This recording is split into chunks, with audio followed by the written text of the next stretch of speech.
ipinapatupad ng MTRCB ang mas striktong patnubay o gabay o SPG na ipa-flash sa mga TV screen. Ipinagmamalaki naman ng mag-asawang Carmina Villaruel at Zoren Legaspi na maging mukha ng kampanyang ito ng MTRCB. Nagpapatrol, Ginger Conejero. SPG rating o striktong patnubay o gabay.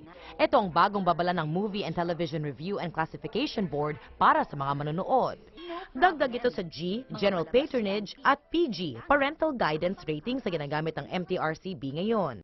Pulang pictogram ang ilalagay sa may mga sensitibong eksena, gaya ng karahasan, droga, lengguwahe, sexual at katatakutan. Ayon kay MTRCB Chairperson Grace Polia Manzares, nagsisilbing gabay ito sa mga magulang at anak. We rely on our children to know what's right from wrong. This is exactly what it is.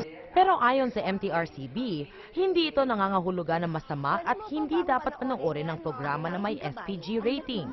May ilang programa tulad ng dokumentaryo na may sensitibong video o tema na hindi lubusang naiintindihan ng mga bata.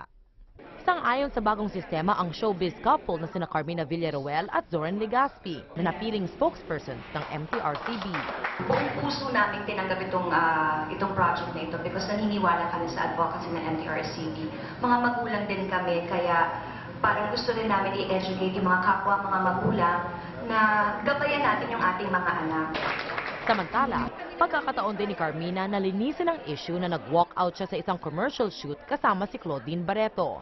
Ito ay kahit pinanindigan nito ng sumunod ng artikulo na si Dolly Ann Carvajal. Hindi ko naman hinihingi na i-retract niya, di ba? Kumbaga parang kung talagang pinaninindigan niya yung kanyang reliable source, then wala na kami magagawa. Because ako yung nandoon eh. Ako yung nandoon, siya yung wala doon. Sa kabila nito, wala raw galit si Carmina kay Dolly Ann. Ginger Conejero, Patrol ng Pilipino.